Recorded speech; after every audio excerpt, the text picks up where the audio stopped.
ነገሮች ፌል አረጉ ብንል እንኳን በዛ ሰዓት ላይ ምንድነው ወላጅ ሊያግዝ የሚችለው በምን መልኩ ሰፖርት ማድረግ አለበት?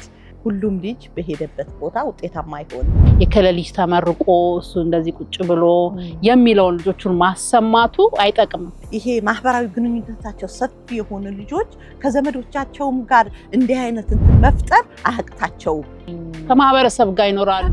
ዛሬ ያስጨነቀንና የከበደን ነገር ነገ ምንም እንደ ተራ ነገር ሁላ ሊሆን ይችላል። like after 10 years after 5 years ስናስበውና እየተጋገዝን ወላጅ ልጅና የወላጅና የልጅ ግንኙነት ሁሌ ቦንዱ የጠነከረ መሆን አለበት። ሁሉንም አይበጅም ሁሉም አይበላሽም። ልጅ ግን ደግሞ አንቺ ከጸጸት የምድኝበት ነገር ሁሉ ግን መሞከር ያስፈልጋል። እንዴት ነው አሁን ጊዜው እየለያየ የመጣበት ጊዜ ነው፣ ግን ያ ባዶ ያደረገ ነው የሚሄደው እና ይሄ ወደ ድሮ ወደ ቦታው መመለስ አለበት። ይሄን ባረገው ደስ ይለኝ ነበር። ሌሎች ወላጆች ከኔ እንዲወስዱት ከኔ ቁጭት እንዲማሩበት ቢያረጉት ደስ ይለኛል የምትዩ ነገር እንድትይኝ ፈልጋለሁ። ያኔ የወጣሁበት ማህበረሰብን ተመልሶ ከማየት አንፃር ዛሬ ክፍተት ያለሁን